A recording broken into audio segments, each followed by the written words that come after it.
Hi guys, I'm live. I'm gonna do an update.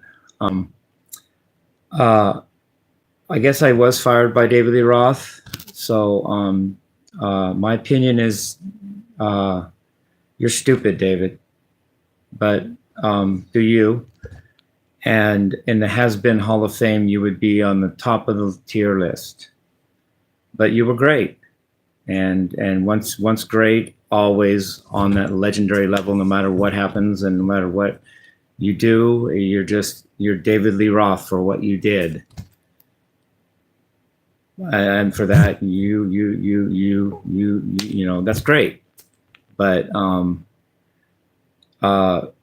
there seems to be those are the two types of rock stars. There's the old has-beens that earned it in the day and now they just reign for the rest of their life, and then there's the younger people, like just millennials plus, maybe just a little older than that or whatever, that are just good at kissing ass. Yes sir, I have no opinion, I just do what you say and I make no problem. Well, I'm not that either, I guess. I say what I feel, and yet thank you for the chance, David. Thank you for considering me.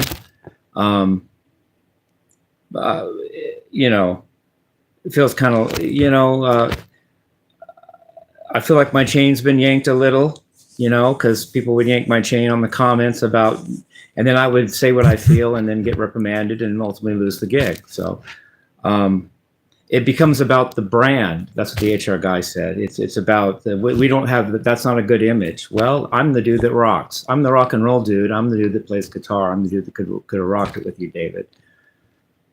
But you're the legend. You're the icon. So of course, it's your choice, and I respect that. But you did the politically correct, let's protect my image thing. You didn't do the rock the world thing.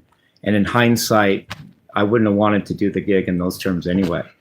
I'm not a protect the image at all costs and the brand of David Lee Roth. I'm out to rock the people. And that's what I would have wanted to do, whether I upstaged you or not. If I upstage you, well, then go with the flow. But of course, I can't do that because you were David Lee Roth. You have to be the king of the show. I get it, and I respect that. And I just, for me personally, I got very involved in the situation. I got invested in it. And in hindsight, I should have taken it more with a grain of salt, and I shouldn't have taken it so to heart. And I should have just not gotten invested in it like I did, because I have a feeling it was going to work out this way, no matter what I did. And maybe, but I don't know if that was planned, and this is everybody just yanking my chain in unison, or if it just was going to work out that way because that's just how I am and how I react and interact and people, and it was just going to happen naturally. I don't know if it was an actual plan to happen or not, but something tells me that's just the way it was going to go. But I appreciate the learning experience, and it toughened me a little, and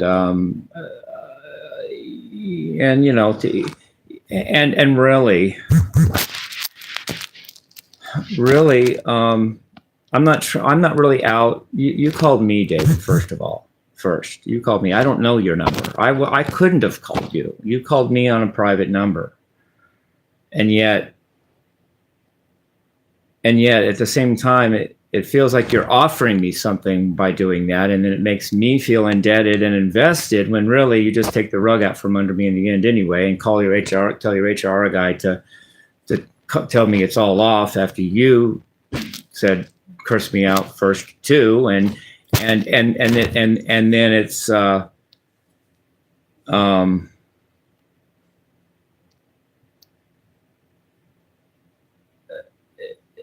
it's like if it's too good to be true, it probably isn't true. All right, you offer me something, and then that's how it comes off at first, and I take it that way, and then you just take the rug out from under me. That either sounds like a hoax altogether, or maybe just a general life thing that maybe I shouldn't expect something for nothing like that. And I shouldn't be so gullible when the next time Bill Gates or somebody calls me. And by the way, Bill Clinton was Pudge. I just found out today. And Glenda Ruiz is a 40-year-old Latina woman. She's not Amy at all. I just found out from Amy's mom that Amy hasn't seen Andrew in a year. I'm not going to go on about it. It's not, you know, this is not a, but no, she hasn't. So anybody that said that Amy said this is going to do this with Andy, or Andy and Amy is this going on, and anything within more recent than a year ago is not true. So Glenda Ruiz, is not Amy. Amy has done has not been in communication with me or Andrew. And with Andrew for a year. I've talked to Amy like once or so in the last whatever months ago or something. But so I've just found out from Amy's mom herself. So there's that. You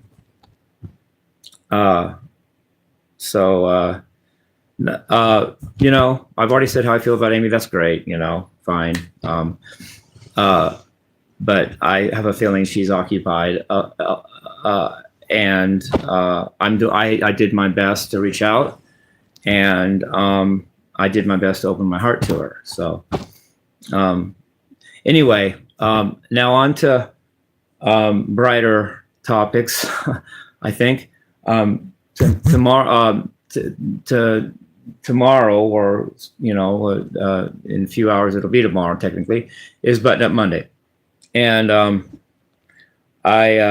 I think I'll go with the flow of what Glenda texted me though about the Scorpions lyric. I do think I want to do "Still Loving You" by the Scorpions. It's a beautiful song, and it got presented to me, and I said I would do it. So I'm going to try to do that, and then I'm also going to try to do "I Won't Back Down" by Tom Petty. I'd like to do those two for Button Up Monday, and I don't know. Drama makes you stronger. Doesn't kill you, but it makes you stronger. I actually have learned from this experience with David Lee Roth. And basically, I really hate to put it this way, Kai, but you can have the gig. You can have it. I mean, let's talk about the negative side of touring. Maybe you got to be in a bus.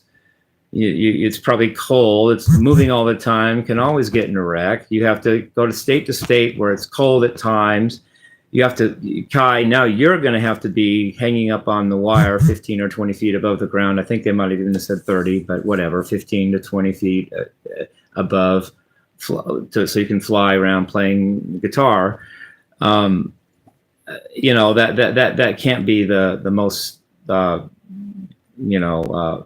predictably safe always thing in the world. I was having my own thoughts about whether I even want to feel safe doing that, but you know, now I don't have to, but there's that, and maybe one commenter kind of had it kind of said a cool thing, and I'm just calling it like I see it, but some commenter said that David senses I wouldn't have wanted to be number two, and maybe there's some truth to that. I want to rock to my full ability. I don't feel like letting some old dude come up there and just get the credit because of who he used to be or what he's made of himself. And I don't know. That's great. But if the moment right now it says it's something else, then I like to go with that. And if that means I can't do that because that person won't let me, then that's a situation where I'm not really free to be me. And I don't know if I'm really happy doing that anyway. Maybe you're happy with that, Kai.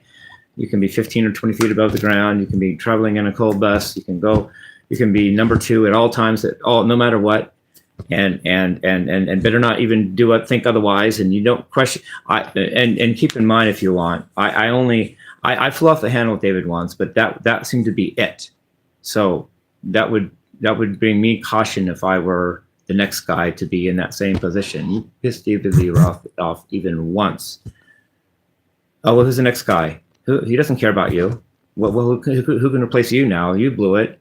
So you're. It seems like that's thin ice or eggshells to walk on, and I don't do good in that. Maybe you're better than that, me, Kai. But having said that, too, Kai, I do appreciate your shout out to me. You gave me energy when I just got smacked by somebody, and you gave me good energy. You gave me a shout out. I appreciate that. And no, and it's no hard feelings with you, Kai. You didn't. This is more of a David Lee Roth icon brand thing, and people yanking my chain along with that, and that's not your fault, Kai. And you've been nothing but nice to me, and it's nothing personal. Just have the kid, dude. You know, I'm good. I'm good. And at the end of the day, I kind of feel like the next time somebody calls me, sure, I'm gullible, but the next time someone calls me saying, no, I'm Jesus Christ, or I don't you know who I am, and I'm going to offer you, I may think, yeah, I mean, it's tempting, but why would they be offering me something that is that unless there's something in it for them, i.e. yanking my chain, or in other words, if I'm happy with my life. I'm happy being Shirtless Guy. I'm happy with my YouTube channel, and I have a feeling that if I'm going to make it, and it's going to be anything, I'm going to earn notoriety and stuff like that, it's going to have to be me doing it. Notoriety doesn't come from an anonymous phone call on a private number that just somebody's offering you the royal treatment and the good life and the red carpet just out of the blue for nothing and no reason and nothing, no strings up their sleeve, nothing up their sleeves, no pulling punches, nothing nefarious about it. It's all just what it seems, and isn't that great? I don't know. I should have been more suspicious, and maybe next time I might. I love you guys. Peace, rock and roll.